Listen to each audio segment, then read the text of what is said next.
Voilà. Alors les amis, comme vous savez, j'ai quitté le Nord, hein, donc j'habite en Haute-Savoie maintenant.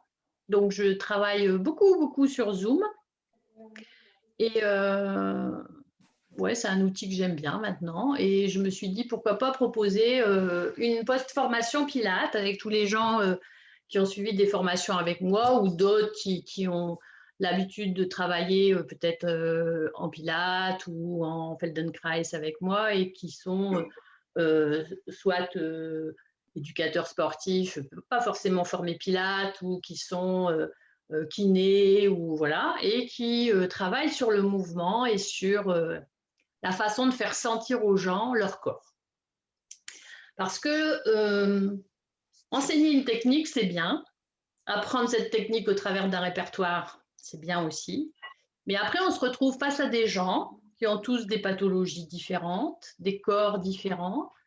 Et c'est comment on va adapter en fait ce répertoire en fait qu'on connaît tous, puisqu'on l'a étudié. Mais comment on peut aider les gens à mieux sentir ou à faire plus facilement. Et si vous connaissez un petit peu, vous savez que j'ai entamé une formation de praticienne Feldenkrais. Et quand j'ai fait cette formation de praticienne, ça m'a vraiment d'un seul coup éclairé encore plus mon enseignement Pilates. Ça fait quand même 25 ans que j'enseigne le Pilates.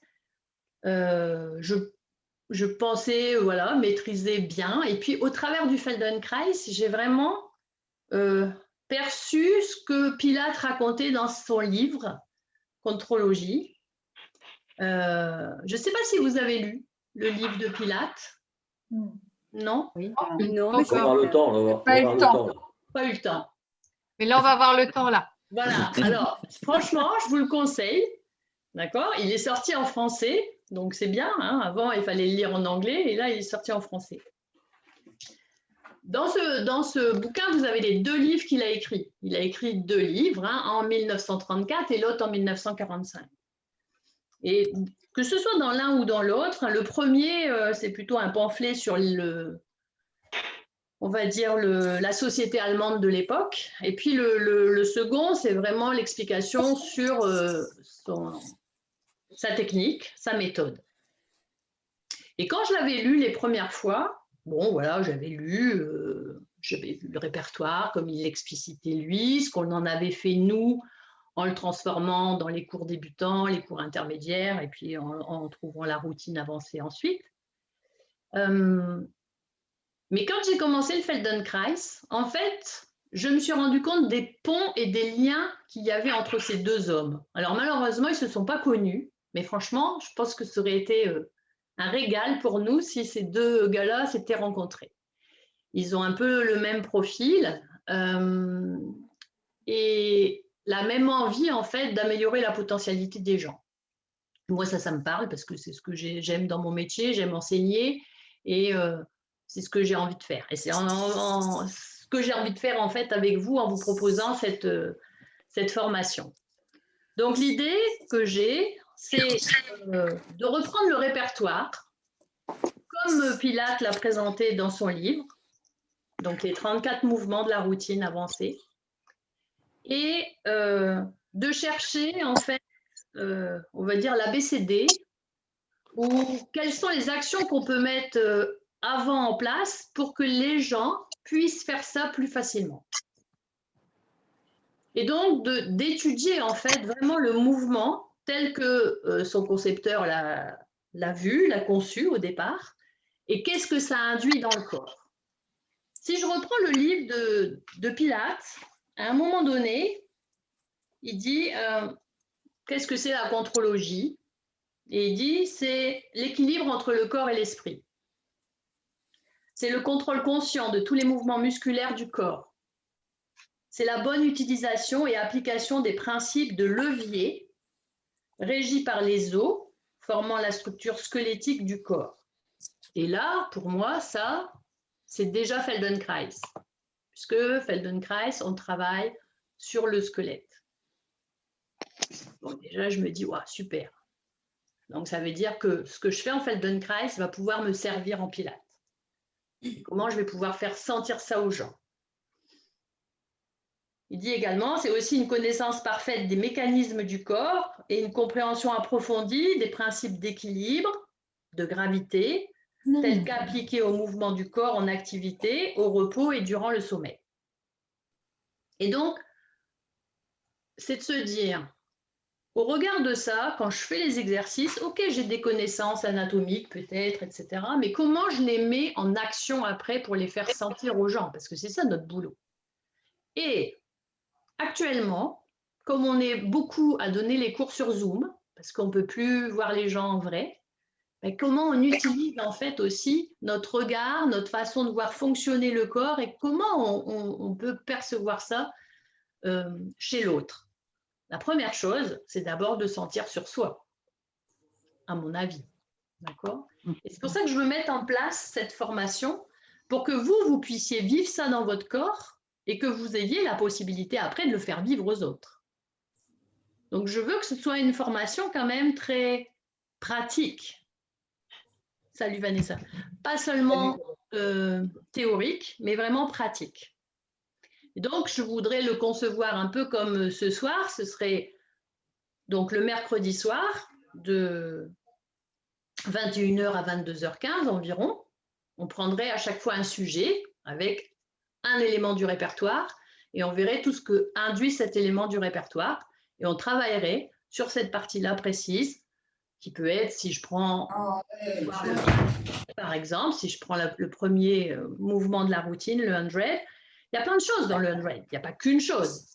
Mais on va décider que ce soir, par exemple, on va travailler sur cette sensation d'alignement, d'autograndissement et de comment on peut alléger la tête, comment on peut alléger les jambes à 5 cm du sol sans se faire mal au dos et sans cambrer. Vous voyez le 100 de la routine de Pilates, comment il est présenté. On sait déjà comment le simplifier, on a fait plein de choses en débutant, on a fait les jambes en tablette, etc. Mais comment on arrive à faire sentir l'essence de ce vrai 100 en vérité?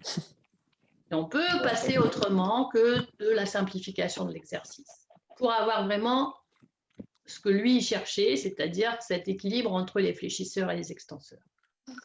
Toi aussi, à demain. Donc, c'est un peu ça que j'ai envie de vous faire sentir et travailler avec vous à chaque fois, chaque semaine. Et demain?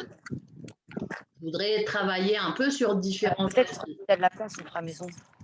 Alors, attends, je vais couper le micro de la Miss, là, parce que... Excusez-moi, est-il possible d'éteindre les micros parce qu'il y a quelqu'un qui parle en même temps? Ça y est, je l'ai enlevé, Ah, merci. Merci. Je l'ai enlevé, Vanessa. C'est qui fait du bruit? Pas de souci. Et du coup, là, je vais partager mon écran avec vous 2 minutes pour que je vous ai... les bouteilles d'eau en même temps. Alors, on y va. Je partage mon écran. 2 minutes. Hop, je prends ça. Voilà. Partager. OK, tout le monde voit mon écran? Je pense que oui. Oui. Ça va pour tout le monde? Vous voyez? Oui. Ouais. Alors, donc, c'est Pilates, hein, je ne vous le présente plus. Voilà. L'historique, je vous le passe parce que tout le monde a fait la formation et que vous connaissez un peu l'histoire de Pilates et ce n'est pas du tout ça qui m'intéresse. Ce qui m'intéresse, c'est déjà les elders qui ont été formés par Pilates. Il y en a que 7. Beaucoup sont décédés, mais il en reste 2. Il reste Mary Bowen et puis Lolita San Miguel. Et c'est des gens que j'ai eu la chance de pouvoir, enfin pas Mary Bowen, mais Lolita San Miguel, de rencontrer une fois dans un stage. Et vraiment, c'est des gens où on peut on peut apprendre beaucoup de ce qu'ils vont te donner dans les sensations, etc. Et c'est un peu ce que j'ai envie de partager moi aussi avec vous. Et donc, les principes de la méthode, qui sont la concentration, le contrôle et le centrage, qui sont la respiration, la régularité, et puis la précision et l'isolation et la fluidité. Ça, c'est bien gentil de dire ça. Hein, les 3C, 2R, 1 PIF, comme je vous l'ai appris dans les formations. Mais qu'est-ce que c'est concrètement, quoi? C'est-à-dire que c'est bien gentil de se dire ça, mais après, physiquement, comment on va appliquer ces principes? et comment on peut réunir en fait ses propres sensations, les faire passer après dans le verbal auprès des gens avec qui on travaille. Et c'est ça que j'ai envie de vous apprendre pendant la formation. Donc, je vais changer de truc. Voilà. Donc, Pilates et Feldenkrais, pour ça, c'est bien adapté. Vous voyez Pilates et Feldenkrais, là? Ouais, on voit les principes, là. Vous voyez toujours les principes, il me semblait bien. Alors, attendez, j'arrête et je prends l'autre parce que je me doutais que ça allait pas se placer au-dessus. Alors, je retourne là et je prends monsieur et je fais ça. Voilà. Et en fait, vous avez effectivement Pilates à gauche, Feldenkrais à droite. Quand je vous dis ces deux gars qui auraient dû se rencontrer, vous voyez, même dans le style, c'est un peu les mêmes. Ouais. C'est un peu les mêmes, c'est un peu la même façon. La cage thoracique aussi bien développée. Voilà, des cages thoraciques bien développées, un équilibre du corps basé sur l'alignement corporel. Et donc, ils disent beaucoup de choses en commun, ces deux-là. D'accord?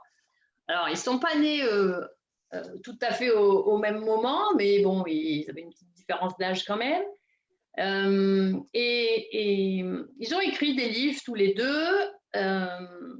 Et Moshe Feldenkrais, lui, il a vraiment écrit un livre qui s'appelle le bien-être, enfin la prise de conscience par le mouvement, le bien-être et énergie par le mouvement. Et en fait, quand vous entendez le titre français, bien-être et énergie par le mouvement, c'est vraiment ce que dit aussi Pilates dans son livre. Il veut que les gens soient bien. C'est ce qu'il cherchait en fait.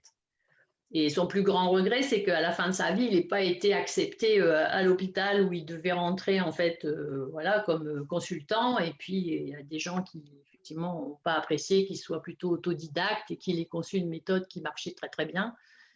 Et on lui a refusé l'entrée à l'hôpital à l'époque. Et je crois que c'était sa plus grosse déception. En tout cas, c'est ce que racontent les elders quand ils parlent de Pilates. Donc il serait content à ce jour que Tu parles de lui. Ouais, qu'on parle de lui maintenant et que effectivement, comme il l'écrit dans son livre, tout le monde devrait faire la contrologie. Ouais. Alors, il y a des idées communes entre ces deux gars. Une meilleure conscience de soi, un corps plus fonctionnel, l'aisance et la légèreté dans le mouvement, travailler régulièrement et la qualité de la respiration. Alors, Pilates avait choisi une respiration spécifique par rapport au travail d'alignement qu'il voulait faire, mais il n'était pas figé dans ce travail, parce que quelquefois on pense qu'il n'y a que la respiration latérale costale en Pilates, mais en vérité, quand vous travaillez avec des danseurs, quand vous dansez, et ceux qui ont l'habitude de faire de la danse, ils le savent, on ne peut pas travailler tout le temps avec une même respiration quand on danse. Il y a des... On ne peut pas gainer fortement tout le temps non plus. Hein. Exactement. Donc, c'est le ventre vivre aussi, parce que sinon, c'est pas exactement. mal. Donc, la qualité de la respiration en Pilates, il faut la nuancer et il faut justement la maîtriser. Et là, on revient sur cette idée de contrôle. Quand on parle du contrôle, ce n'est pas le contrôle dans le sens tout serré et tout fermé, mais le contrôle dans le sens de la maîtrise, justement. Maîtriser cette respiration. Donc, être capable de jouer avec, mais de savoir ce qu'on fait. C'est là où on a une meilleure conscience de soi. Feldenkrais disait, lui, quand tu sais ce que tu fais ce que tu veux. Et Pilates, il pourrait te dire exactement la même chose. Pilates, il le disait autrement. Je vais vous reprendre sa phrase. Il dit à un moment donné, on sait que j'avais noté ça. C'est pas là.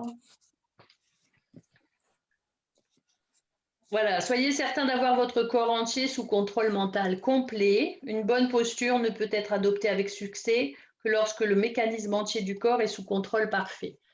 Et quand il dit contrôle, il parle de cette conscience de soi, de savoir vraiment ce qu'on fait. D'accord ? Concentrez-vous sur la justesse des mouvements à chaque fois que vous pratiquez, sous peine de vous faire mal, hein, il le dit lui-même. D'accord ? Isabelle, est-ce que je peux te poser une question, s'il te plaît ? Oui, Laetitia. Quand il parle de contrôle du mouvement, c'est en lien avec les machines ou sans les machines? Les deux. Les deux. Les deux, parce que quand il a écrit contrologie, il le montre, les exercices qu'il démontre et qu'il donne ne sont pas sur machine. Ils sont au sol. Ok. Les 34 mouvements sont 34 mouvements au sol. J'ai pas lu le bouquin, c'est pour ça. Non, non, c'est vraiment les 34 mouvements du mat work. Et c'est là-dessus que moi, je veux travailler avec vous. Après, de toute manière, quand tu l'as compris au sol, sur machine, tu le fais tout aussi bien. D'accord? Tu as juste à gérer cet élément supplémentaire qui est la résistance des ressorts, ou même sur une autre machine, ou même avec du petit matériel. Pour ceux qui travaillent avec du petit matériel, tu prends un ballon, un foam roller, un ring, un élastique. Ça va te donner forcément une résistance, ou voilà, et qu'il va falloir mettre aussi dans le corps. Mais si le corps est maîtrisé, des repères, quoi. Voilà, si le corps est maîtrisé, le reste va suivre. Donc la grille de lecture, pour moi, ce serait vraiment votre squelette. Comme il l'a dit, ça part du squelette. C'est-à-dire que faire partir les mouvements, pas seulement du travail musculaire, comme souvent on l'étudie, mais vraiment de ce qui se passe d'abord à l'intérieur, dans le placement, vers l'extérieur. Donc, mobiliser les os, ça va permettre de recruter beaucoup plus profondément et du coup avoir vraiment un mouvement léger sur toute sa longueur et pas en force. La plupart du temps, et c'est pour ça que je dis l'art de la force et puis l'art de l'apprentissage, parce que Pilates, il dit bien qu'il ne veut pas de la force trop importante, il veut justement une force contrôlée et quelque chose qui est un peu comme les chats. Il compare toujours ses mouvements aux chats, parce qu'il était un passionné de chats, et quand vous voyez un animal comme un chat qui bouge, qui s'étire, il n'y a pas une force en trop, quoi. Quand il peut être très nonchalant, un chat, et s'il a décidé d'attaquer, il va avoir juste la force nécessaire d'attaquer, mais il n'en mettra pas de plus, quoi. Et en fait, nos adhérents, souvent, quand ils sont fatigués ou quand ils ne maîtrisent pas le mouvement, ils mettent trop de force, parce qu'ils veulent bien faire, hein, attention, il ne faut pas exprès. Mais ils s'appliquent tellement à mettre une énergie folle pour juste lever un bras, par exemple, ou lever une jambe, où ils serrent tellement, ils ne peuvent plus respirer. Il n'y a rien de fluide là-dedans, quoi. D'accord? Donc, l'idée, c'est d'abord de sentir vraiment cette profondeur en vous pour que le mouvement d'un seul coup devienne facile. D'accord? Et Bruce King, qui était un autre élève de Pilates, a écrit ce livre, hein, la règle des os, là, et vraiment, c'était comment mouvoir son corps par le squelette. Et donc, je pense que ça recoupe tout à fait ce qu'on fait aussi en Feldenkrais, et c'est pour ça que je veux avoir cette grille de lecture avec vous pour travailler les mouvements. Donc, après, je vous ai mis différents, peut-être, thèmes qu'on pourra aborder pendant ces 10 semaines. Libérer la tête, travailler les torsions du dos, travailler le rythme et de la gestuelle, engager vraiment les hanches dans l'action, comment on mobilise la cage thoracique, dynamiser les appuis au sol dans tous les gainages, améliorer la mobilité du haut du corps, etc. Enfin voilà, ça c'est des idées. Alors elles ne sont pas arrêtées, parce que ce que je veux aussi, c'est qu'on ait un travail ensemble. Bien sûr que je veux que ce soit une post-formation, mais je ne veux pas que ce soit une post-formation, juste je vous dis des trucs et puis voilà, quoi. Je veux qu'on échange. J'ai besoin aussi de cette interaction avec vous, avec ce que vous avez envie. Et c'est pour ça que ce soir, je voulais qu'on se voit, parce que si vous êtes intéressé par la formation, c'est aussi qu'est-ce que vous attendez de cette formation. J'essaye toujours que mes formations répondent aux attentes. Je regarde un peu. Et donc, du coup, voilà. C'est un truc plate. Alors, j'arrête le partage d'écran et maintenant, j'aimerais bien que vous me parliez aussi un petit peu, avant que je vous mette aussi un petit peu en action quand même. Hein. Qu'est-ce que tu fais?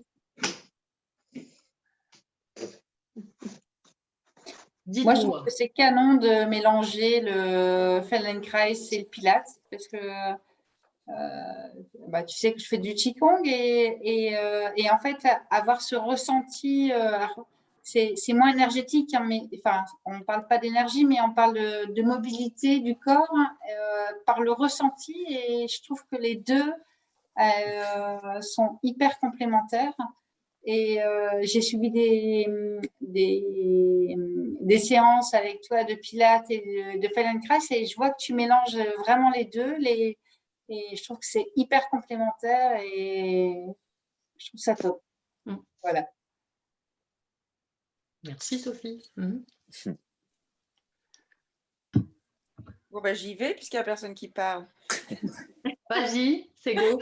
Moi, en fait, c'est vraiment ce que je recherche et c'est ce qui me manque aussi quelque part chez mes adhérents, c'est que j'ai beaucoup de personnes qui viennent me voir avec des problèmes de santé et avec des difficultés pour faire certains mouvements.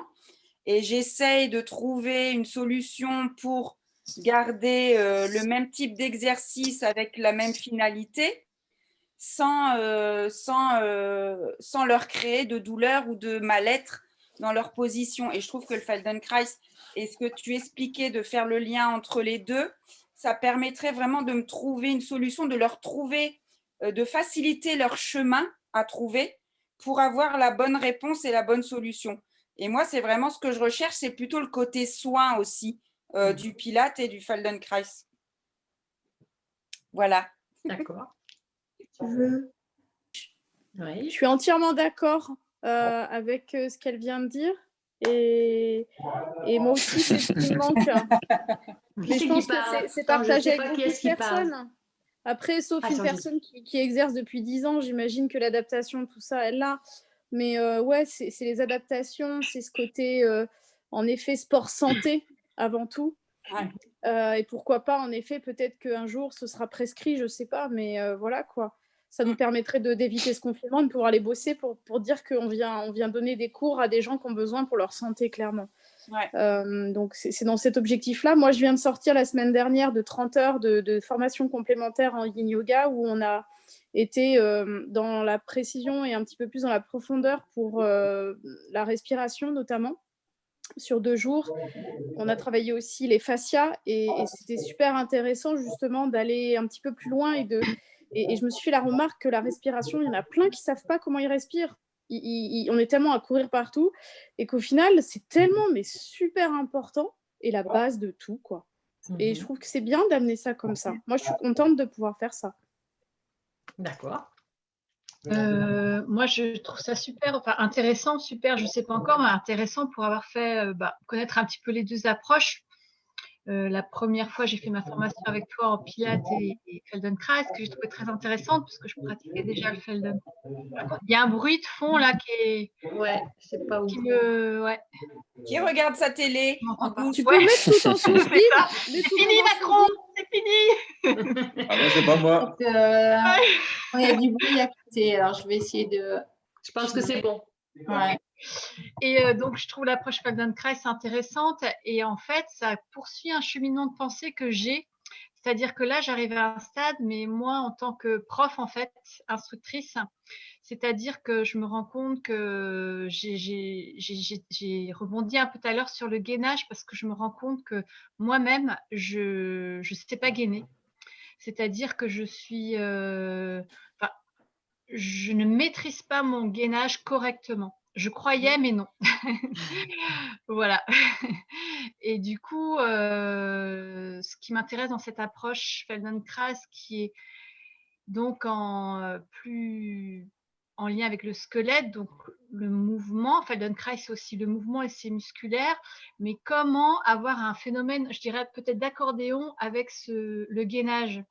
Quand relâcher, quand devoir gainer. Là, je suis en train de faire du Pilates en fait sur machine et ça change tout en fait parce que je me rends compte qu'en ayant appris que sur tapis, j'ai développé ouais, j'ai pas trop les mots là, bref, peu importe, mais en tout cas, ouais, de savoir utiliser mieux ce gainage, c'est-à-dire sans être tout le temps dans la force qui devient une sorte de crispation et donc anti-mouvement. Comment être dans le mouvement en n'étant pas forcément effectivement périnée, nombril, tout serré. En fait, je me rends compte que c'est faux, en fait, et qu'on se fait mal et qu'on développe, et ce que moi-même j'ai développé sans m'en rendre compte, de par mes fragilités personnelles, des systèmes de défense. Exact. Voilà. Et c'est ça qui m'intéresse, en fait. Enfin, je me dis peut-être avec l'approche Feldenkrais, on peut peut-être arriver à mieux comprendre ce que c'est un véritable gainage, en fait. En tant qu'instructeur, enfin, moi, j'ai pas appris sur machine, j'ai appris sur tapis. Et les puristes pilates me disent: ah oui, tu as appris du pilates fitness. Ben, non, c'est pas vrai. Et en fait, je me dis, bah, peut-être que si, en fait. Et du coup, je me dis, bah, peut-être qu'avec Feldenkrais, pour moi, ma compréhension, parce que je pense que j'ai pas très bien compris la méthode Pilates, en fait. Voilà. D'accord. Merci, Laetitia. Moi, je suis intéressé aussi par cette pratique parce que, comme Sophie, moi, je donne des cours de Qigong. Et comme je t'avais dit la première fois qu'on s'est rencontrés, moi, je souhaite avoir une vision plus transversale. Donc, aujourd'hui, je donne des cours de Qigong, mais apporter autre chose en plus. La verticalité, par exemple, que les gens se sentent bien dans ces mouvements, tu vois. C'est réellement ça que je recherche dans cette approche. D'accord. D'accord. Ben moi, de mon côté. Je note verticalité, gainage, parce que voilà, ça va amplifier la petite liste que moi je vous ai montrée tout à l'heure. Alors, moi, de mon côté, j'ai beaucoup donné des cours avec, dans des grands clubs où il y a donc plus de 50 personnes parfois devant moi. Je cite le club chez Domios, hein, Isabelle, sur Marc-en-Barœul. J'ai beaucoup donné de cours là-bas. Et j'ai vraiment écouté ton conseil. Je suis restée sur les niveaux 1. J'ai donné des options vraiment aux gens quand je voyais qu'ils étaient capables. Et vraiment, j'ai beaucoup insisté. Et c'est drôle ce que tu dis parce que je rejoins complètement l'idée que je traverse dans le Pilate en ce moment. C'est que je suis tellement dans les sensations quand j'enseigne aux gens. Je leur parle sans cesse de la fluidité, de plein de choses, des sensations qu'ils ont. Je les corrige beaucoup. Et j'en suis là au final. Et ce qui me manque aujourd'hui, c'est peut-être quelque chose de supplémentaire pour amener un côté encore plus ludique aux séances. Parce qu'en restant dans les niveaux 1, oui, on peut ajouter des mouvements de bras, des petites options. Mais à un moment, voilà, il faut peut-être aussi rajouter des choses pour enrichir les séances et pour que les gens puissent bouger et se mouver davantage naturellement. Okay. Donc, voilà, je suis là pour apprendre encore et ouais, c'est top. Moi, je dirais que la formation Gym Harmonie que j'ai faite avec toi a permis de modifier pas mal de choses dans ma façon de faire. Et les adhérents, en fait, s'en rendent compte beaucoup cette année parce que ma façon d'enseigner est différente par rapport à l'année dernière. Et c'est vrai que j'amène plus de fluidité, plus de ressenti et plus de ce que tu nous as en fait apporté quand on a fait la Gym Harmonie. Et du coup, je l'inclus totalement dans mes cours de Pilates. Et d'autant plus que j'ai rajouté dans mes cours là, de cette année un cours de Gym Balance, je t'avais dit, qui est la Gym Harmonie, mais moi je l'appelle Gym Balance. Et du coup, comme j'en fais régulièrement, ça m'amène de plus en plus à amener sur mes cours de Pilates des choses plus fluides et pas plus zen, mais plus ressenties dans le corps. Et elles apprécient beaucoup. Par rapport à l'année dernière, elles trouvent que c'est complètement différent et elles apprécient beaucoup. Et moi aussi, j'enseigne avec beaucoup plus de plaisir. Donc, ça pourrait être pas mal aussi d'inclure ça. Et le fait d'avoir fait cette Gym Harmonie, j'envisage aussi de faire des formations Qigong, yoga, d'amener plus de choses comme ça pour être vraiment dans le ressenti du corps. D'accord. Voilà, pour ceux qui ne connaissent pas la Gym Harmonie, ça vient du Chi-Ball méthode, qui est une technique qui avait été créée par Monica Linford. Et comme la personne qui s'en occupait en France est décédée, personne n'a repris le flambeau. Et donc, il y avait des gens qui voulaient être formés en Chi-Ball, mais on ne pouvait pas parce que je n'avais pas acheté j'ai pas acheté la licence à Monica Linford. Et du coup, pour continuer quand même à former les gens à ce Chi-Ball, j'ai changé de nom, je l'ai appelé Gym Harmonie. Et à l'EPGV, pour ceux qui sont de l'EPGV et qui me connaissent au travers de l'EPGV, c'est ce qu'on a appelé Body Zen. Donc, c'est cette technique qui mélange différentes disciplines comme le Qigong, la danse, le yoga, le Pilates, le Feldenkrais et la relaxation. Et c'est un concept d'1 heure où il y a les 6 disciplines dans un cours d'1 heure. Normalement, c'était avec un ballon, non? Ouais, Oui, c'est le cours. le Qigong, c'était avec un ballon, effectivement. Ouais, Donc, quand moi, j'ai fait Gym Harmonie, si tu veux, pour pas dire que c'était du plagiat pur et dur, j'ai enlevé le ballon et je dis aux gens qu'on peut le faire avec un petit ballon comme un outil pédagogique supplémentaire. Mais voilà, oui, effectivement. Mais on a gardé le concept et surtout, on a gardé le travail par rapport à la gym chinoise, pas en Bodhisattva à la GV, mais chez moi, en Gym Harmonie, on travaille beaucoup par rapport au concept de médecine traditionnelle chinoise.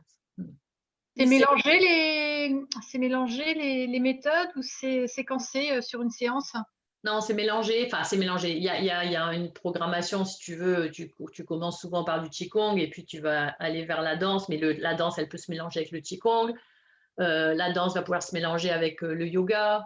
Et puis le yoga, tu vas aller vers le Pilate. Et du Pilate, tu vas aller au Feldenkrais. Mais le Feldenkrais, il pourrait très bien arriver avant le Pilate. Et tu vas aller vers la relaxation. Mais il y a une courbe comme ça, montante et descendante dans ce cours.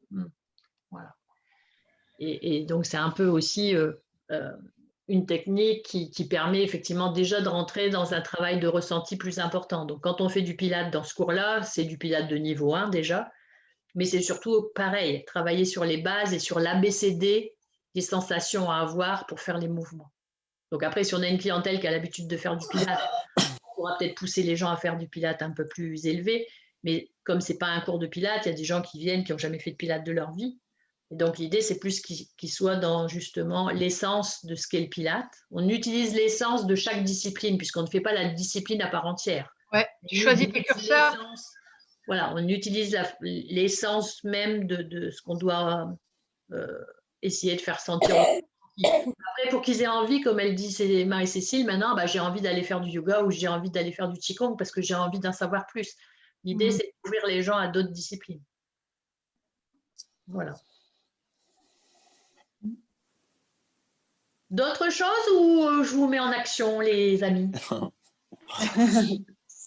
Tu peux, vas-y. Je peux vous mettre en action. Donc, ce n'est pas de la grande action, c'est que vous allez déjà aller un peu sentir des choses. Et donc, si vous pouvez vous trouver un petit endroit là chez vous pour vous mettre sur le tapis, vous allez vous mettre sur le tapis. Ah alors là, ça va être compliqué. Si vous ne pouvez pas, vous pouvez regarder les autres travailler, pourquoi pas, ça peut être aussi intéressant déjà, mais si vous pouvez être sur le tapis, je pense que c'est aussi très intéressant déjà de sentir des choses. Disons que je suis en pyjama là. C'est pas grave. Alors, écoute-moi bien. Ça, c'est l'avantage de faire des formations à sa maison. Moi, j'ai juste mis le pull pour dire de. J'ai juste dit mettre un pull pour dire d'être bien, quoi. Sinon, j'étais en pige. C'est pas grave. C'est pas grave. Ça, c'est le genre à faire du télétravail et à se retrouver en costard en haut et en caleçon en bas, tu sais. Ouais, ou rien quand du tout. Quand tu fais du télétravail. Bon. Rien du tout, ouais. Non, moi, la deuxième écoute. Isabelle, la deuxième méthode, moi, je la connaissais pas. D'accord. Tu vas apprendre à la connaître. Alors, le Pilate, je connaissais. Ouais. Et je l'ai appliqué. Maintenant, je l'applique que dans mes cours, justement, dans tout ce qui est cuisses, cuisses, abdos, fessiers et tout ça. Les gens, ils apprennent à redécouvrir leur corps. C'est bien. Donc, alors, vous allez. On a besoin que de ta voix? Pardon? On a besoin que de ta voix, tu n'as pas besoin de nous voir? J'aime bien vous voir quand même, c'est plus sympa pour moi. Parce qu'ils veulent sortir leur oreiller. Attends, je regarde le cours. Je vais mettre la vidéo. Bon, tu restes là avec moi? Allez, hop, on reste là. Parce que sinon, je capte. Ouais, après, si vous ne captez pas bien, voilà, mais si vous pouvez laisser, c'est bien. Je vais chercher un tapis. Ma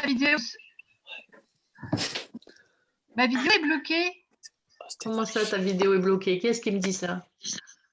Laetitia. C'est bizarre, attends. Tu as coupé ta vidéo. Attends, je vais te demander à démarrer la vidéo. Comme ça, peut-être tu vas voir quelque chose apparaître. C'est bon, ouais, c'est bon.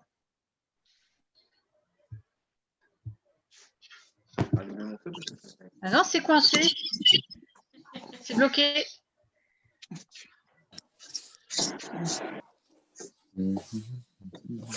Alors, je vais couper les micros de tout le monde pour qu'on soit dans le calme.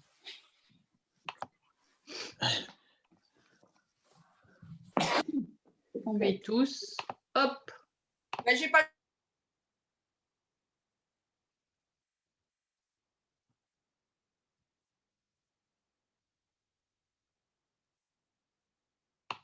Ok, j'ai coupé les micros de tout le monde, donc je ne vous entends plus.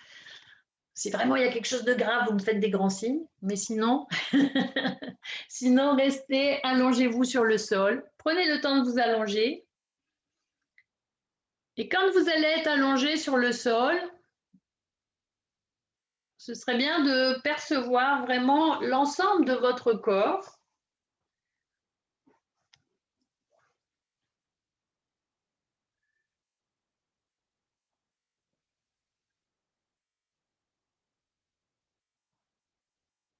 Et quand on s'allonge comme ça sur le sol,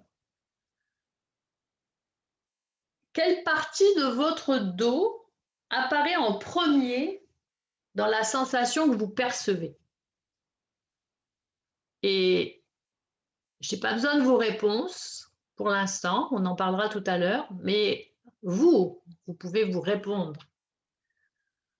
En tout cas, toutes ces questions que je vais vous poser, c'est le principe même du Feldenkrais, c'est vraiment d'observer sans jugement de valeur, avec gentillesse, sans vouloir faire plaisir à la maîtresse, sans vouloir faire bien, d'accord? Juste soyez avec vous-même, soyez sympa avec vous, bienveillant avec vous-même et ressentez.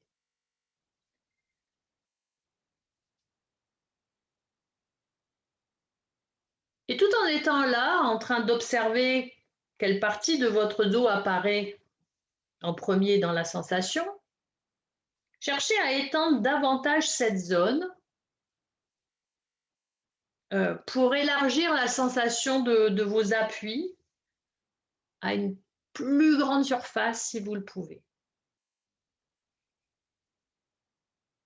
Et observez quelles sont les parties du dos qui appuient fortement sur le sol et celles qui sont moins en appui.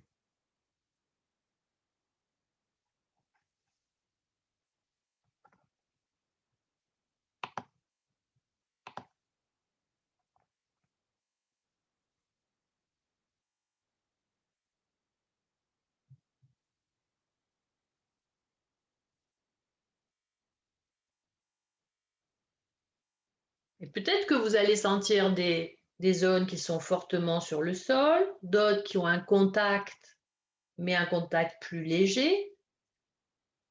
Et il y a peut-être des parties de votre dos qui sont même un peu soulevées.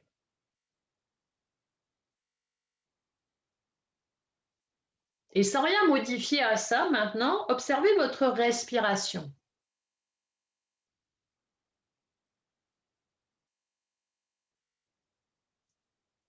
Et où se localise-t-elle?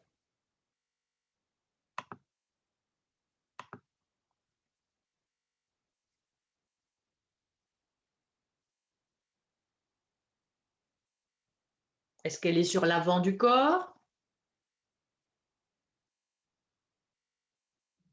Est-ce que vous percevez aussi un mouvement sur les côtés?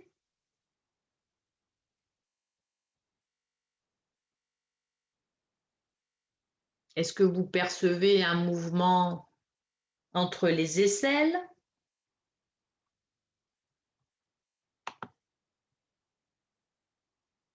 Entre les hanches?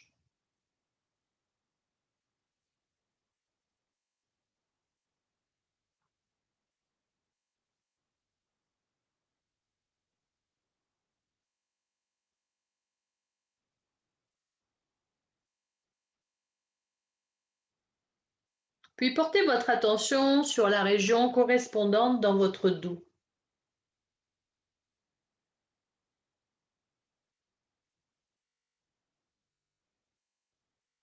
Est-ce que vous avez aussi la sensation de percevoir un mouvement respiratoire dans votre dos? Et peut-être pour mieux le ressentir, vous pouvez réaliser 3 ou 4 mouvements respiratoires plus profonds. Vous prolongez l'expiration et vous laissez l'inspiration libre et naturelle se faire sans l'amplifier.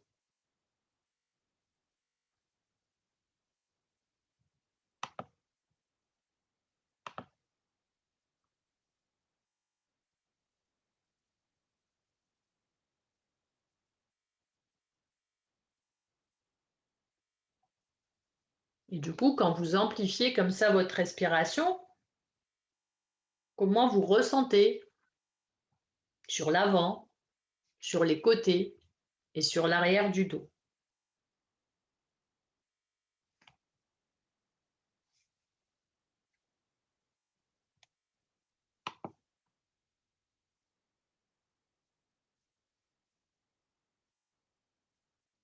Et puis laissez de nouveau votre respiration libre et relâchée. Et amenez votre attention au creux situé dans le bas de votre dos, sous les vertèbres lombaires. Et aussi à celui situé sous la nuque.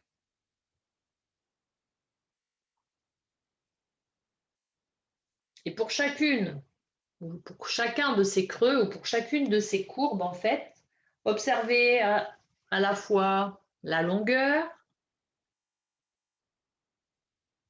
la distance avec le sol. En fait, essayez de comparer les deux courbures.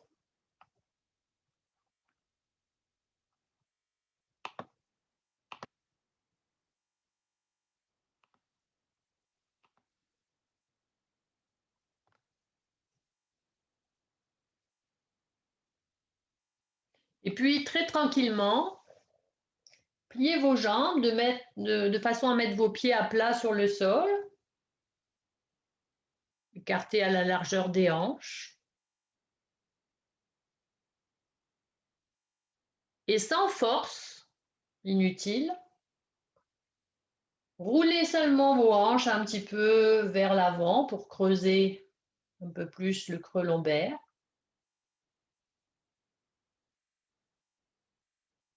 Et ensuite, roulez les hanches vers l'arrière pour aplatir ce creux lombaire sans soulever les fessiers qui ne font que rouler sur le sol. Et vraiment, allez très lentement en faisant cela.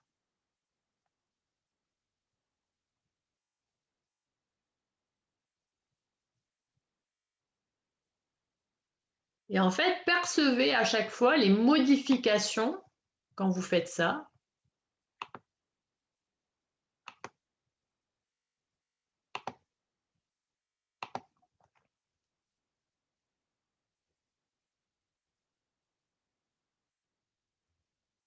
Dès que vous faites ce mouvement, il y a des modifications qui vont avoir lieu sûrement sur l'avant de votre corps, mais aussi dans votre dos, mais aussi sur les côtés de vous.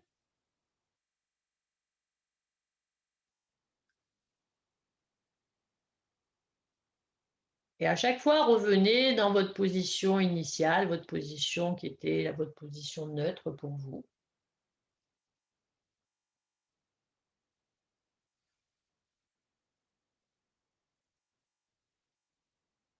Avant de recommencer à rouler une fois pour que le creux lombaire s'accentue, puis la fois suivante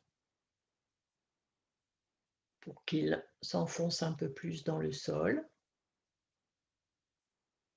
Observez si vos mâchoires sont libres.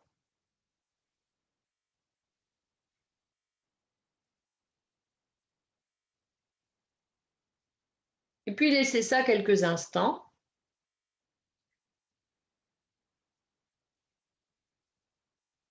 Accueillez juste en fait le fait de ne plus rien faire de volontaire pour observer ce que ce doux mouvement laisse comme trace. Et puis maintenant, vous allez éloigner le menton du sternum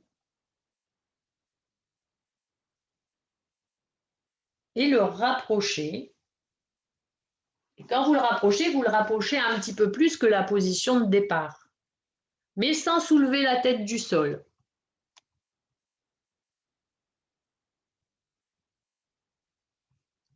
Pareil, faites ça sans force inutile, toujours dans quelque chose de confortable.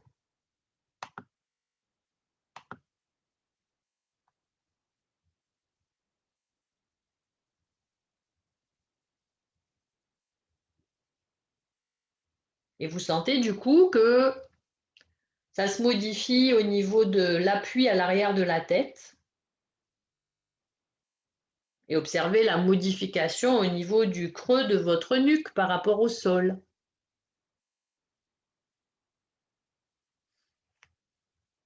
Et on peut se poser la question, à partir d'où dans votre nuque se fait ce mouvement?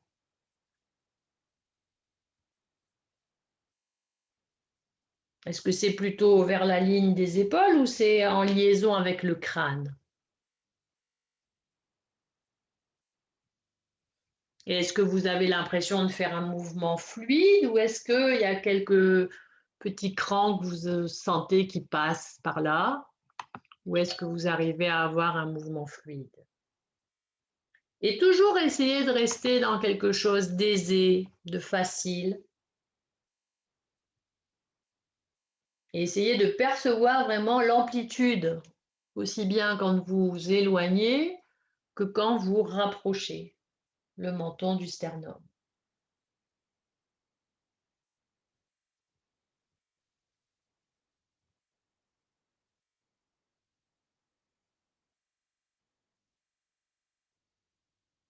Votre respiration est-elle toujours libre? Vos mâchoires sont-elles toujours détendues?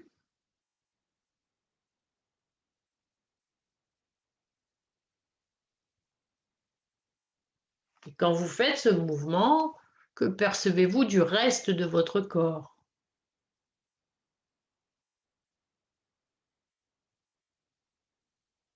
Et puis laissez ça quelques instants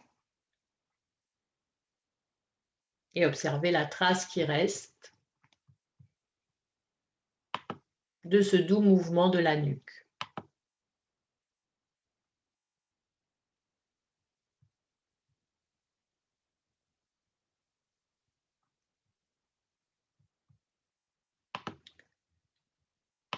Et maintenant, nous allons associer ces deux mouvements, c'est-à-dire vous allez éloigner le menton et le nombril, puis les rapprocher, c'est-à-dire vous allez rouler les hanches vers l'avant et la tête vers l'arrière pour agrandir les deux creux, le creux lombaire et le creux cervical. Et ensuite, vous roulerez la tête vers l'avant et les hanches vers l'arrière pour aplatir les deux creux. Et toujours ça sans forcer, sans aucun effort, en laissant vraiment la respiration libre. Et ce qui est intéressant, c'est d'observer avec attention le passage de ce mouvement le long de votre corps. Comment ces deux parties de vous vous traversent dans le mouvement. Comment ce mouvement passe-t-il sur l'avant de votre cage thoracique? Comment il passe dans votre dos?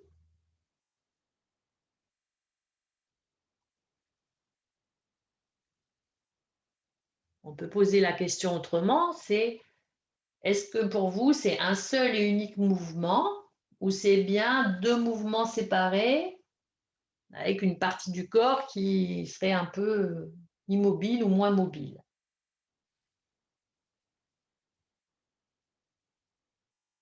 Ou est-ce qu'entre ce bassin et cette tête que vous voulez bouger pour agrandir les creux, il y a autre chose qui est présent, que ce soit dans l'accentuation du creux ou dans l'accentuation de l'effacement.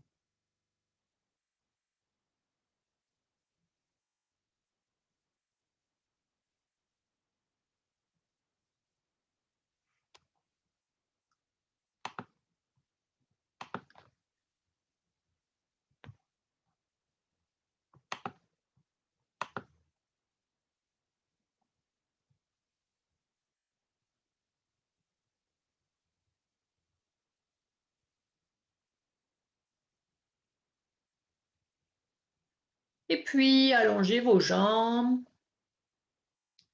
Et juste visualisez en fait comment vous avez fait ce mouvement, comment vous avez fait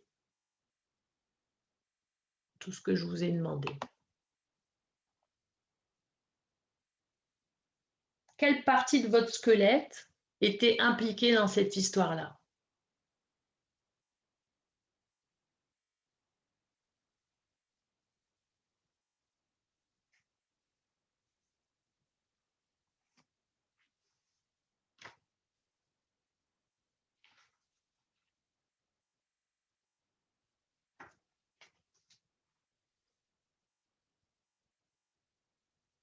Et puis à nouveau, repliez vos jambes, les pieds toujours à la largeur des hanches, voire un petit peu plus si vous voulez.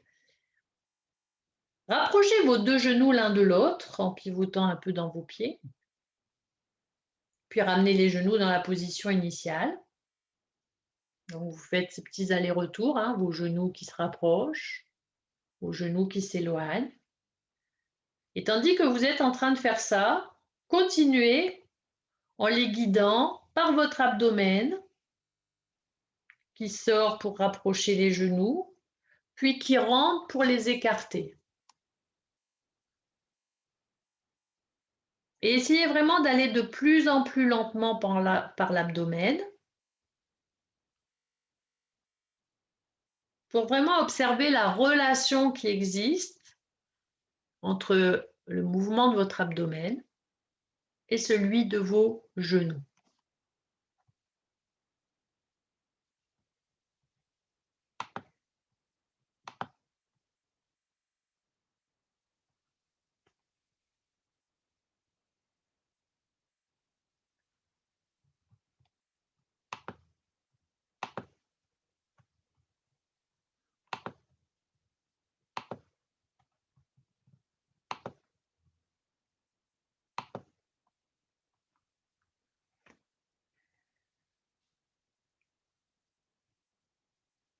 Et puis, laissez ça. Et cette fois-ci, placez les plantes de pied l'une contre l'autre, comme si vous alliez applaudir avec vos pieds.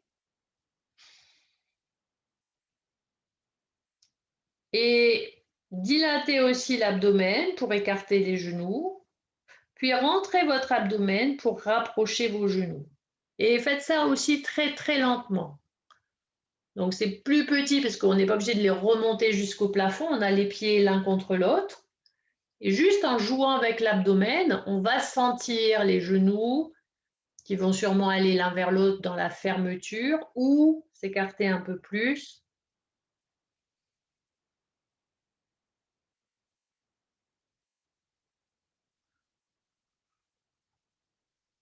Et jouer tranquillement avec ça. Et plus vous faites lent, plus vous pouvez sentir des choses.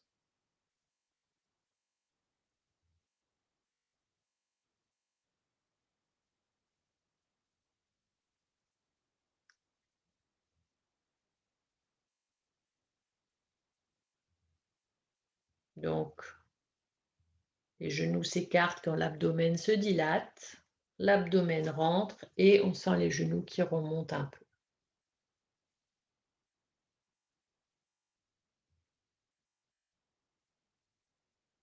Et puis laissez, on va dire, vos pieds l'un contre l'autre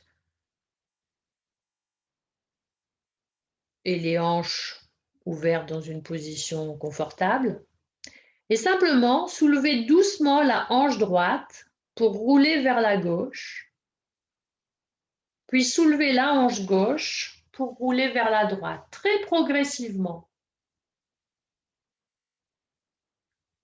Et à nouveau, quand vous faites ça, essayez d'accompagner ces mouvements avec votre abdomen.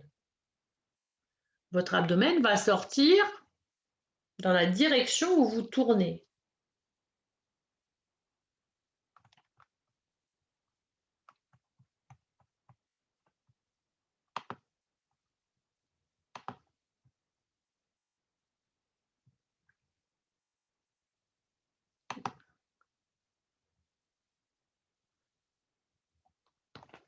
Laissez les genoux ouverts quand vous faites ça. Vous n'avez pas besoin de les fermer complètement. On n'a pas besoin de ramener le genou contre l'autre. On ne fait que rouler d'une hanche à l'autre.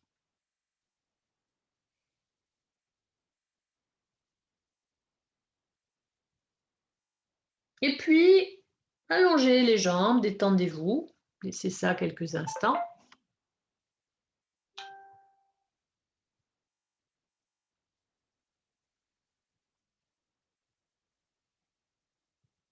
Observez vos sensations.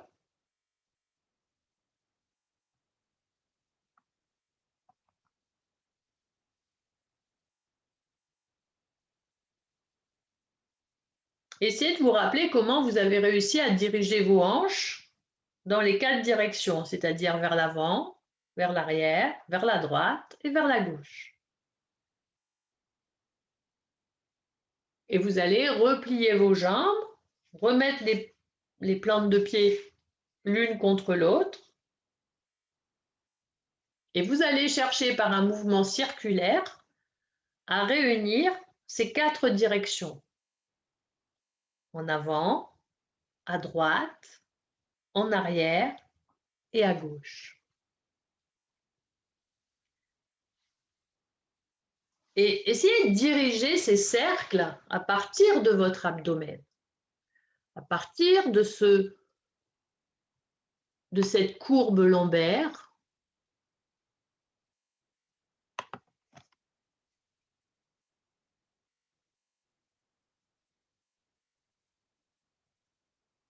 Et observez comment ce mouvement, qui fait qu'à un moment donné, vous êtes avec une hanche un peu soulevée, puis vous allez vers le coccyx, et puis vous allez dans l'autre hanche, et puis vous ramenez vers le haut du sacrum, et vous sentez votre ventre qui se dilate quand vous allez vers vos pieds, et vous sentez votre ventre qui rentre quand vous allez vers votre tête. Observez comment ça parle au reste de votre corps. Et qu'en est-il de la courbure cervicale pendant cette histoire-là? Qu'en est-il de votre cage thoracique?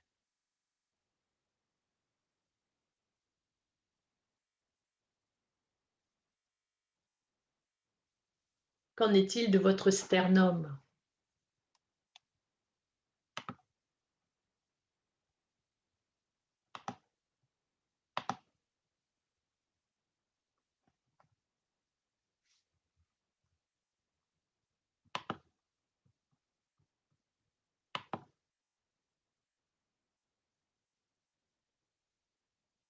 Et puis allongez et détendez.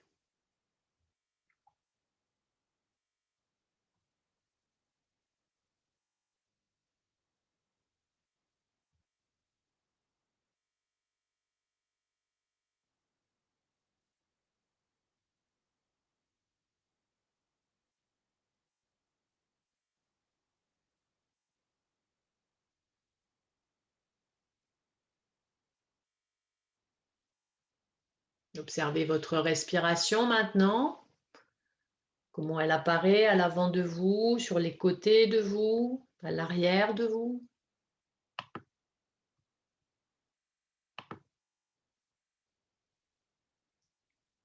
Et puis à nouveau, pliez vos jambes, mettez vos pieds à plat sur le sol et venez entrelacer les doigts pour les placer les mains derrière la tête. Amenez vos coudes en direction des tempes mais sans serrer. Conservez un écart dans les coudes, tranquille. Et vraiment à l'aide de vos mains, soulevez votre tête pour diriger très lentement votre menton vers l'avant. Puis ensuite vers l'arrière en posant votre tête sur un point du crâne différent à chaque fois que vous allez reposer. Donc allez très lentement, sans serrer les mâchoires.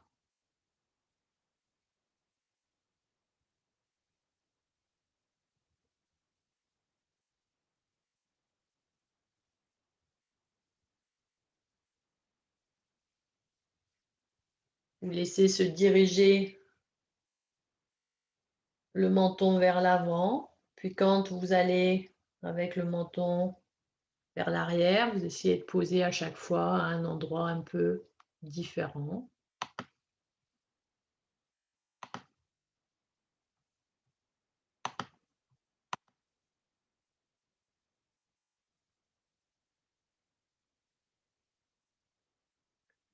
La prochaine fois que vous soulevez, toujours avec vos coudes un peu fermés mais sans tirage trop important, tournez très lentement la tête vers la droite.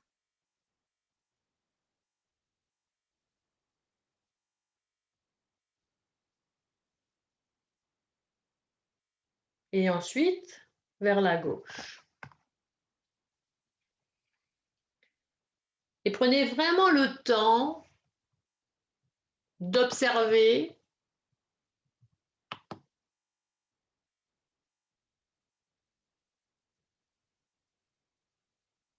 quand vous levez votre menton vers l'avant et un peu vers la droite, comment ça se passe.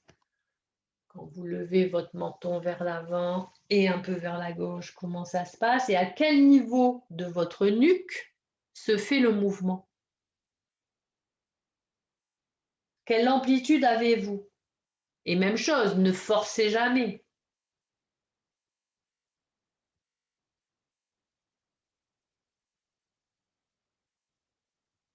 Comment percevez-vous la droite? Comment percevez-vous la gauche? Est-ce qu'il y a une différence entre la droite et la gauche? Et en quoi c'est différent pour vous?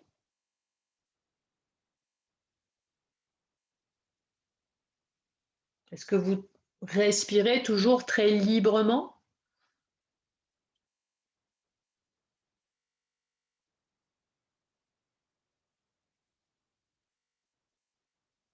Et puis, reposez-vous quelques instants. Détendez vos bras. Essayez de penser comme tout à l'heure quand vous aviez fait le bassin, vous avez pensé à toutes les directions que vous avez prises. Et là, vous venez de faire prendre des directions différentes à votre tête. Vers l'avant, vers l'arrière, vers la droite, vers la gauche. Et donc, essayez de visualiser à l'intérieur de vous quelle mobilité vous avez pu percevoir dans chacune des directions au niveau de votre nuque.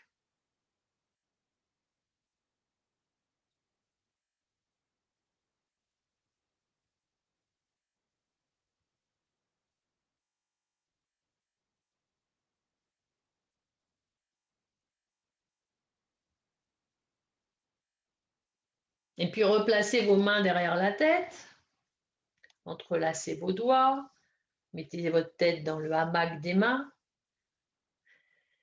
Et très lentement, avec les coudes toujours rapprochés près de vos tempes, à l'aide de vos mains, vous allez décrire un cercle avec votre tête.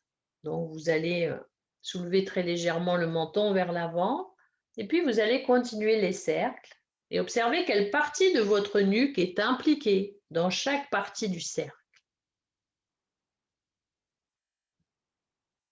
Et faites toujours ça sans effort.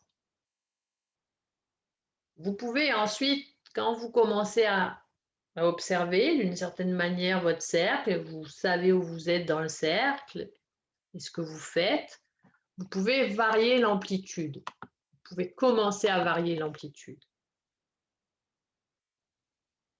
Et vous avez sûrement commencé par des très petits cercles. Et peut-être petit à petit, vous pourrez les élargir. Mais vraiment, ce n'est pas un but en soi que de faire grand.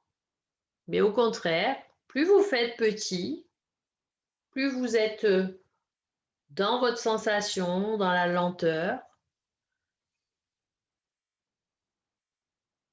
plus vous allez sentir des choses de vous-même.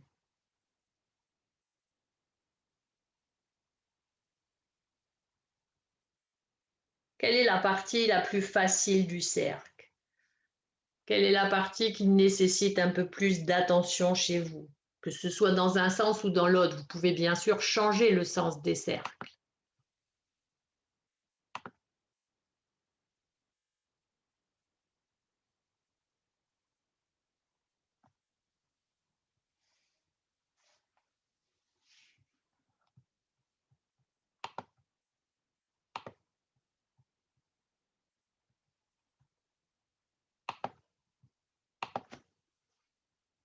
Et puis, laissez ça, reposez-vous. Allongez vos jambes, vos bras et observez comment vous êtes allongé maintenant sur le tapis.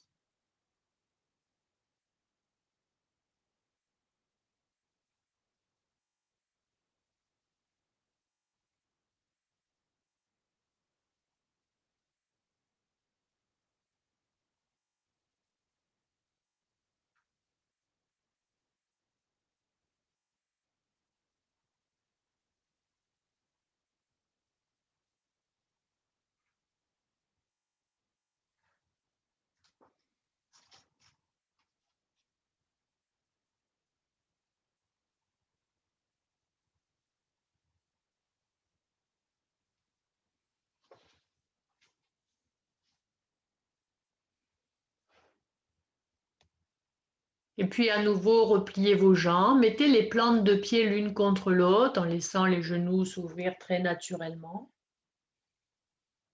Placez vos mains entrelacées sous la tête, faites un petit hamac dans les mains, posez votre tête dans les mains et refermez vos coudes. Et cette fois-ci, vous allez tourner les hanches et la tête ensemble vers la droite, puis vers la gauche. Comme vous avez fait tout à l'heure. Et observez comment votre squelette tourne d'un côté et de l'autre. Et quelle partie participe facilement à cela. Et peut-être qu'il y a des parties de vous qui résistent légèrement ou qui ne semblent pas aussi fluides que les autres. Et du coup, commencez vraiment lentement.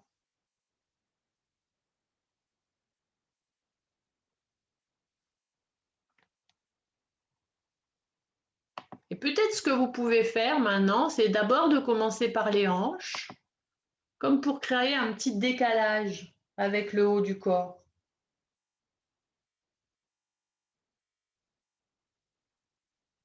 Et puis quand vous revenez, pareil, créez un petit décalage par rapport à la tête et au coude. Donc, roulez le bassin, par exemple, sur la gauche avant d'emmener votre tête vers la gauche. Vous voyez ce que je veux dire? De ne pas le faire en même temps, mais tranquillement, en décalant un petit peu.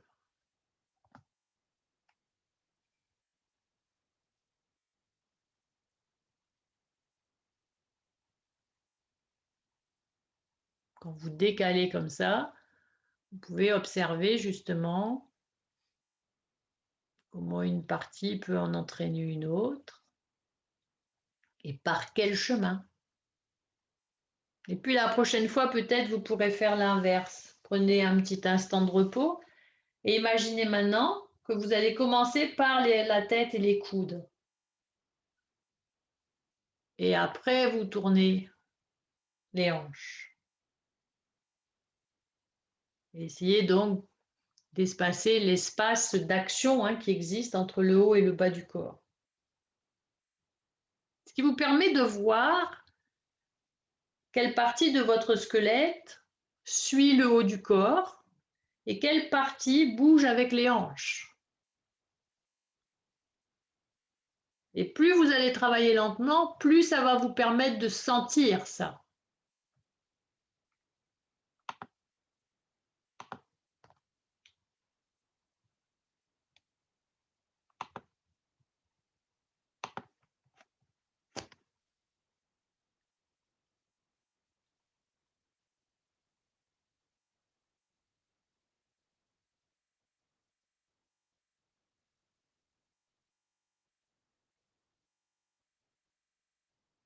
Et puis, allongez-vous, relâchez les bras, relâchez les jambes.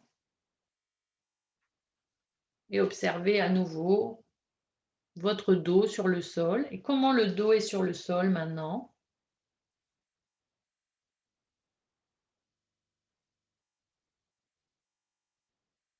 Observez l'appui de votre dos, bien évidemment, puisque c'est ça que vous aviez observé au début du cours. Et est-ce qu'il y a des parties de votre dos qui s'appuient plus que tout à l'heure?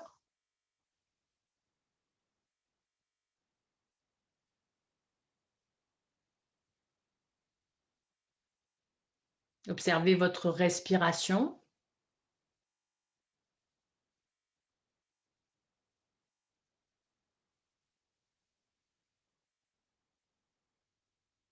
Et observez le creux de la nuque et le creux des lombaires que vous aviez observé quand on s'est installé au début.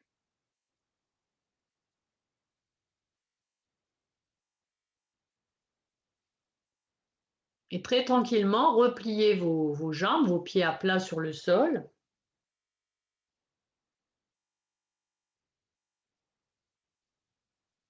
Et reprenez le mouvement qu'on avait fait au début, qui était d'éloigner le nombril du menton, c'est-à-dire d'accentuer ces deux creux, le creux lombaire, le creux cervical en même temps, comme on l'avait fait au début de la leçon.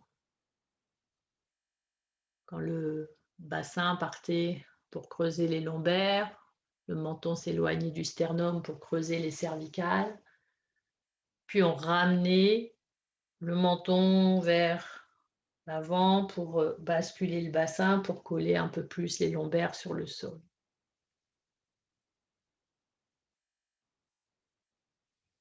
Et observez maintenant si ce mouvement est différent par rapport au début.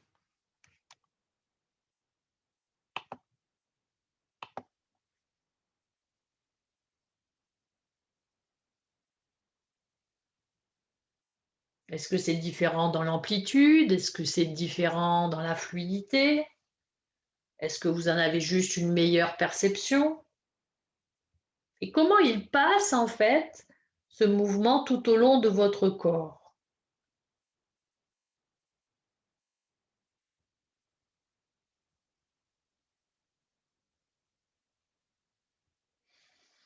Et est-ce qu'on peut imaginer que vous jouiez avec le timing de ce mouvement et que vous l'accélériez progressivement? Et attention, on ne confond pas vitesse et précipitation.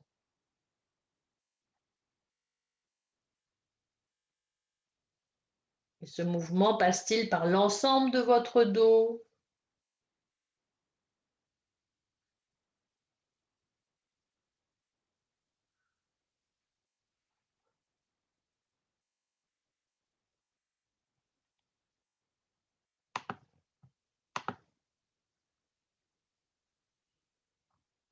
Votre respiration est-elle toujours libre, facile?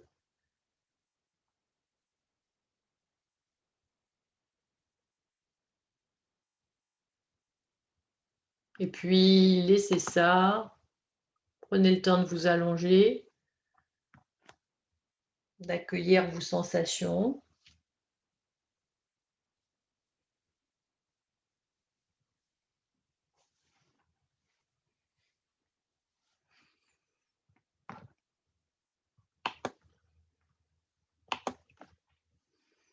Et ensuite, vous allez prendre le temps de rouler sur un côté, celui que vous voulez.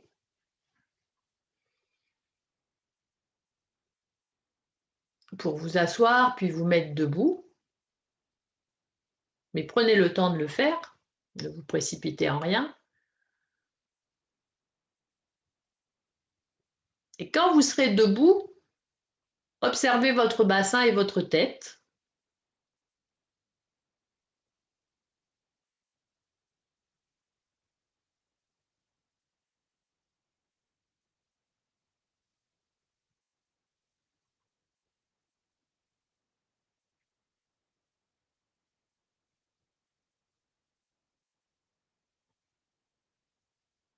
Observez votre sensation au niveau de la nuque, au niveau du bassin et marchez peut-être un peu dans votre pièce.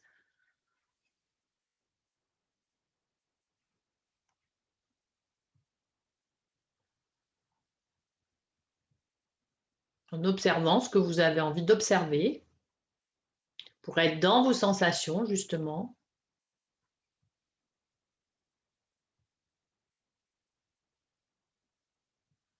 Et puis, peu à peu, quand vous aurez bien ressenti ce que vous avez à ressentir, vous pourrez revenir un peu vers moi et puis vous pourrez rouvrir vos micros parce que j'avais coupé les micros, mais je n'ai pas la main dessus pour les réactiver. Donc,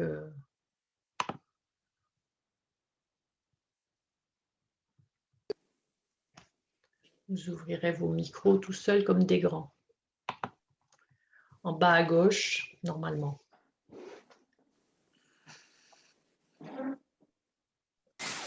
Comment ça va, les amis? Ça va. Ça va. Ça va. Ça fait du bien.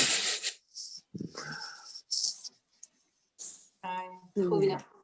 Ouais, C'est magnifique, superbe, franchement. ça fait du bien parce que j'avais des petites tensions au niveau du dos quand on avait commencé. Et à la fin, je ressentais plus et le dos se rapprochait vraiment près du sol, quoi. Au début, j'avais vraiment un creux. Et à la fin, je voyais la différence. Quand je passais ma main, je ne pouvais plus la passer vraiment au niveau du dos, quoi, au niveau des lombaires. Et vous voyez que votre dos peut se rapprocher du sol, comme le demande Pilates dans le 100, sans avoir à faire une grosse rétroversion. C'est-à-dire que déjà, on peut être beaucoup plus près du sol qu'on ne le pense. Oui. La taille étirée, quoi. Enfin, sans venir rétroverser le bassin. C'est ça. Et par ça, il faut que vous compreniez qu'effectivement, tout ce mouvement qu'on a fait du bassin ou tout ce mouvement qu'on a fait de la tête, mais dans toutes les directions, permet de lâcher en fait tout le fascia thoracolombaire hein, déjà, et du coup permet effectivement cet allongement entre le haut et le bas. Et c'est vraiment ça, dans beaucoup de mouvements de pilates, on a cet autograndissement par cet allongement, mais pas en s'éloignant du sol. Beaucoup de nos adhérents, quand ils s'étirent, ils s'éloignent du sol. Ils cambrent. D'accord ? Mais on peut s'étirer et après sentir qu'on peut se rapprocher du sol et avoir cette longueur de soi et cette détente qui va nous permettre après d'avoir des appuis pour pouvoir travailler les mouvements. Bon, voilà un petit peu comment j'ai envie de travailler, en tout cas, avec vous, c'est-à-dire de vous faire sentir des choses. Et ces actions-là qu'on a mis en place, enfin, ce petit enchaînement qui nous a pris un peu 20 minutes, quoi, c'est des choses que vous pouvez faire dans le cours. Alors, pas aussi long, mais vous pouvez faire sentir ça avant d'amener à 100, ou, voilà, pour trouver le lien entre la tête et le bassin. Parce que dans beaucoup de mouvements de pilates, on a cette connexion tête-bassin. Il faut que les gens la comprennent. Et où est-ce que vous avez senti la connexion tête-bassin? Par quel élément de vous? La mobilité de la colonne vertébrale. La mobilité de la colonne vertébrale, ouais. La détente, la respiration, la fluidité, beaucoup de choses en fait. Ouais. Il y a la colonne, il y a aussi la cage, hein. La cage thoracique, le sternum. Vous voyez, donc dans le squelette, il y a beaucoup de choses qu'on va pouvoir mobiliser, mais en conscience. Et les gens, s'ils travaillent rapidement et ils font juste leur 100 avec leur battement de bras, etc., ils n'ont pas le temps de sentir tout ça. Et ce qui est subtil aussi, je trouve, c'est de sentir quel est l'engagement musculaire approprié sur l'instant, quoi. Oui. Et ça, je trouve ça super, pas facile et super intéressant. Oui, parce qu'on peut vite travailler en force. Suractionner, en faire trop. Oui. Et c'est ça la subtilité du truc, c'est comment ne pas en faire trop. Déjà en voulant plus faire plaisir aux professeurs et en voulant faire bien. Souvent, c'est parce qu'on veut faire tellement bien, on fait très fort parce qu'on veut faire plaisir. On se dit, oh là là, il faut que je fasse bien, il faut que je fasse grand, il faut que je fasse beau. Non, non. Bon, plus vous pensez ça, plus vous mettez de la force inutile souvent. Et plus vous pensez le mouvement naturel, c'est pour ça que je vous dis pensez au chat. Voilà. Alors, maintenant, pour vous expliquer comment je veux procéder, donc cette formation, elle pourrait démarrer d'ici peut-être pas la semaine prochaine, mais l'autre semaine. Comme ça vous laisserait le temps de vous inscrire. Elle va coûter 165 € pour les 10 semaines. Donc, si vous êtes intéressé, je vais vous envoyer, là, tous ceux qui sont venus, le bulletin d'inscription avec mon RIB. Et donc, vous remplissez le bulletin d'inscription, vous me le renvoyez, vous faites un virement. Et voilà, vous êtes inscrit. Quand vous allez être inscrit, je vais vous envoyer le lien pour faire les réunions. Les réunions, elles auront lieu le mercredi soir comme maintenant ou le jeudi matin à 8 h pour les lève-tôt. Ça. Et d'une manière ou d'une autre, vous pouvez venir les 2 fois si vous avez envie. D'accord? C'est-à-dire que les 2 créneaux auront lieu, à moins vraiment qu'il y ait personne qui soit… Si vous êtes intéressé, vous êtes plus intéressé par le mercredi soir ou par le jeudi matin? Jeudi matin. Jeudi soir. Donc, il y a des jeudis matins, il y a des mercredis soirs. Donc, c'est bien. De toute façon, il vaut mieux être moins nombreux. C'est pour ça que j'ai mis 2 créneaux. Ça permettra d'être moins nombreux quand même pour pouvoir échanger. Mais d'une manière ou d'une autre, si vous ne pouvez pas venir le mercredi soir, vous pourrez venir le jeudi. Et si vous ne pouvez pas venir le jeudi, vous pouvez venir le mercredi soir. Et de toute manière, tout ça va être enregistré comme maintenant. Et je vais mettre ça, alors je ne sais pas encore si je vais le mettre sur une plateforme avec un groupe privé, hein, où il n'y aura que vous qui aurez accès à ces vidéos. Après, je vous fais confiance sur l'idée que c'est un outil pédagogique pour vous, c'est-à-dire que ce n'est pas à distribuer, quoi. Alors, oui. Si on filme, c'est pour nous, c'est un échange, c'est un travail, donc ça va rester, mais ce n'est pas à diffuser, quoi. D'accord? Voilà. Et puis donc ce que je voudrais faire, c'est peut-être un groupe WhatsApp avec tous ceux qui font cette post-formation pour que si vous avez envie d'échanger entre vous, des idées, etc., voilà, qu'on puisse échanger, moi que je puisse vous passer les infos, etc. Ouais, ça vous convient? Ouais, ça marche. Ouais. Bon, Ça marche. voilà. Isabelle? Oui. Je ne sais pas si tu m'entends, c'est Rémi. Question bête, mais depuis 20 h, du coup, les annonces, la formation qui a lieu dans 15 jours, je suppose qu'elle est reportée. Je ne sais pas parce que Pierre, il a eu Sébastien et Sébastien lui avait dit que comme il est une école, c'est comme l'école, quoi, tu vois. Alors, je ne sais pas maintenant, quand il avait dit ça, on n'était pas encore confinés. Ouais. Peut-être que ce sera remis en ligne. D'accord. Je sais pas. Quand je l'ai eu, pour lui, il n'y avait pas de souci. Mais aujourd'hui, le contexte a changé. Hein, donc, Le contexte a changé par rapport, il y a une semaine, je l'avais appelé, il m'avait dit que je pouvais venir, il n'y avait pas de souci. Et donc, j'étais censée remonter dans le Nord, faire cette formation avec vous. Mais là, rien n'est moins sûr. Donc, je vais le laisser se retourner. Je ne vais pas l'appeler demain, je vais l'appeler après-demain. Je vais voir comment il s'organise. Et puis, peut-être que c'est lui qui m'appellera, j'en sais rien. Il est en vacances encore cette semaine. Hein. Ouais, donc c'est pour ça, je vais le laisser, le pauvre. Et puis, on avisera, il vous tiendra au courant de toute manière. Oui, bien sûr. Si pas en présentiel, ce sera peut-être en Zoom. Si on veut pas perdre les délais, quoi. Ouais, moi, je te posais cette question-là par rapport au fait, justement, à la formation que tu proposes là, qui est un outil avancé par rapport à… Enfin, je me sens extrêmement débutant par rapport à tout ce que tu as dit juste avant. Donc, l'intérêt de la forme… Enfin, tu vois ce que je veux dire? Oui, je me sentirais plus à l'aise à participer à cette formation que tu es en train de faire là, après avoir vécu la deuxième session éventuellement. Voilà, oui, tout à fait. Que là, tout de suite, quoi. Oui, oui. Mais ça, c'est pas un souci. Si ça plaît bien, peut-être qu'après, je la reproposerai, hein, de toute manière. Voilà. Si on évolue tous ensemble et qu'on se fait un groupe comme ça de travail… L'idée, c'est aussi que vous participiez et voilà. Donc là, bon, ce soir, c'était plus une info, etc. Mais après, j'ai envie que vous aussi, vous parliez, que vous échangez et qu'on travaille vraiment sur tout ce que ça induit de l'anatomie comme du ressenti et après, comment on va mettre ça avec le vocabulaire de la routine. Ça marche. Isabelle, cette formation-là que tu proposes donc maintenant, quelle est la différence par rapport à celle que j'ai suivie à Lille? C'est surtout le fait de la faire comme ça en découpage d'1 heure, un quart par semaine. Et puis, tu vas pas avoir le ressenti que tu as eu toi quand tu as fait Pilates et Feldenkrais. On a quand même été en immersion pendant 3 jours complets, etc. Là, vous avez le recul de tester avec votre clientèle juste ce qu'on va travailler sur un mouvement. La fois dernière, c'était très global quand même, ce qu'on avait fait. Et peut-être c'était tellement global que c'était aussi beaucoup d'informations.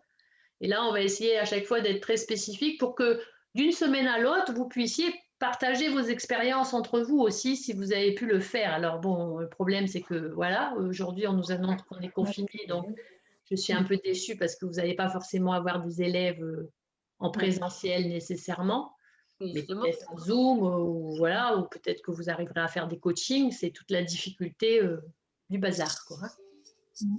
Là, on est tous un peu abasourdis. Alors, justement, moi, Isabelle, c'est mon interrogation, mon souhait, un souhait. J'ai suivi aussi Pilates et Feldenkrais et j'ai suivi Gym Harmonie. Et je m'aperçois qu'aujourd'hui, dans mes cours, c'est difficile de mettre du Feldenkrais pendant longtemps. Enfin, moi, en fait, j'ai plus Pilates débutant, j'ai plus Pilates 2 ou etc. J'ai développé ça en Pilates sensation et Pilates énergie. Donc, Pilates sensation, on est très près des sensations. Donc là, ça passe très bien. Par contre, Pilates énergie, j'ai des gens qui sont souvent très problématiques au niveau problème de dos, etc., mais qui veulent aller en puissance, mais ils ont du mal à s'y porter 15 minutes, 20 minutes Feldenkrais. Et ce que j'aimerais bien, c'est pouvoir mettre à chaque fois 10 minutes dans chaque séance de ce ressenti, parce que c'est… À ce moment-là, il ne faut pas que tu le mettes comme ça, il ne faut même pas que tu le penses, ça va être dans ta routine. Oui. Ça va être de faire ce qu'on vient de faire par exemple là, à dose beaucoup moins longue. Voilà. Par exemple ton 100 et donc de dire ok, vous êtes allongé, basculez le bassin, tu sais comme tu le fais, basculez, collez vos lombaires, éloignez vos lombaires, faites-moi ça encore 2 fois, ok, faites-moi la tête. Mais faites les 2. Et là, il faut que du coup, tu les fasses intervenir, ces gens-là. Quand les gens ils sont actifs comme ça, il ne faut pas rester comme j'ai fait avec vous, de vous laisser dans vos sensations, mais c'est d'interroger et de dire là, je veux une réponse. Parce que là, tu es effectivement avec des gens qui veulent de l'actif. Donc, leur dire, OK, qu'est-ce qui se passe? Qu'est-ce qui est en train de bouger? Comment? Tu vois, et là, tu veux les intéresser parce qu'ils vont être dans l'action et vont devoir répondre. Ouais. Moi, c'est ce que je fais dans mes cours de Pilates, si tu veux. Je ne fais pas du Feldenkrais dans mon cours de Pilates, mais en fait, je mets plein de Feldenkrais. Donc, les gens qui connaissent Feldenkrais, ils voient bien que c'est du Feldenkrais, mais ceux qui ne savent pas, ils pensent que c'est toujours du Pilates. Parce que je le fais de manière dynamique à ce moment-là. Mais c'est dans la manière d'amener pour que les gens ils conscientisent ce que tu veux leur faire conscientiser à ce moment-là. D'accord. Voilà. Donc ça, c'est ce qu'on va essayer de travailler sur les séances où on va se voir.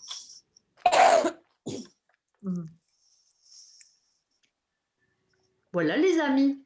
Isabelle, dis-moi, est-ce que ça peut passer dans mon fonds de formation que j'ai auprès de la Geoffice? Bah ouais, il faut essayer. Je t'envoie un devis à ce moment-là avec le programme comme on fait d'habitude. Et après, tu tentes le dossier et tu vois ce qu'ils te disent. Oui, bien sûr. Moi, j'ai un numéro d'agrément pour l'instant. Donc, faut profiter. La loi de la formation, elle n'est pas encore passée. Elle est retardée à 2022. Donc, il faut profiter pendant que je peux encore. Pourquoi? Il y aura quoi après? En fait, la loi, c'est qu'il faut que les établissements comme moi, on soit… Avant, on devait être data docké. D'accord? On a dû faire plein de choses pour être data docké. Ça, je l'ai eu. Et maintenant, il faut être cofraqué. Après, le data docké, il faut être cofraqué. Et le data dockage, il ne sert plus à rien. N'est-ce pas? Nous avons passé du temps là-dessus, mais on s'en fout maintenant. Maintenant, il faut être cofraqué. Cofraqué, ça veut dire qu'il faut un audit. C'est-à-dire que je dois faire venir un organisme tel l'AFNOR qui va devoir venir m'auditer et accepter ou pas que je sois organisme de formation. ça va me coûter 1 500 € pour avoir ce cofracage et j'aurai une validation pour 18 mois. Et après, il faudra que je refasse encore 1 500 pour accepter d'être cofraqué pour 3 ans. Enfin, tu vois, c'est un bon moyen de te reprendre aussi bien des sous. Surtout aussi pour éliminer un maximum d'organismes de formation. Parce qu'en fait, il y a tellement d'organismes de formation en France qu'ils veulent les éliminer. Ah oui. Donc, il ne veulent plus que des gros. D'accord. Tu vois? Donc, comme moi, je travaille avec l'IFM à Liévin, je laisse cette partie-là à mon ami Sébastien. Je lui ai dit, écoute, je serai sous-traitante maintenant qu'avec toi. Il n'y a pas de souci et je ne pourrai plus prendre l'argent des OPCA puisque je n'aurai plus le droit. Mais pour l'instant, j'ai encore le droit. J'ai encore le droit jusqu'en 2022. Donc, normalement, ils ne peuvent pas refuser. Là, je peux encore être payée par l'AFDAS, par la GFIS, etc. D'accord. Merci. Mais ça, je sais que je ne pourrai plus. Enfin, en plus, je ne fais pas les démarches pour être cofraquée et compagnie parce que je n'ai pas envie. Déjà que c'est un peu difficile, mais je n'ai pas envie de dépenser. Parce que c'est 1 500 par formation, hein, en plus. C'est pas. Ah oui. D'accord. Ah, voilà. ah oui, d'accord. Ouais, enfin, c'est un truc de fou. Ouais. Donc, laisse tomber. Même pas la peine. Donc, les gros organismes de formation, ils sont en train de travailler beaucoup dessus. La GV, l'IFM2S, tout ça, ce sont des organismes qui vivent de la formation. Moi, je ne vis pas que de la formation. Donc, j'ai dit, c'est pas grave. Je ferai des formations privées et puis voilà, et c'est tout. Mais là, par contre, si tu veux essayer de le passer, il n'y a pas de souci, on peut tenter le coup. D'accord, ok. Et à l'issue de la formation, du coup, si on nous donne une attestation, oui, tu auras comme d'habitude une attestation qui prouve que tu as développé telle et telle capacité dans le travail du ressenti de la méthode Pilates, ouais, tout à fait. Okay. Comme d'hab. Voilà. Bonne soirée. Je vous souhaite une belle soirée. Bonne soirée à tous. Je vous envoie tout ça. Et à très bientôt. À bientôt. Merci beaucoup. Au revoir, merci. Merci Isabelle. Ciao. Merci Isa, merci. Merci Isabelle.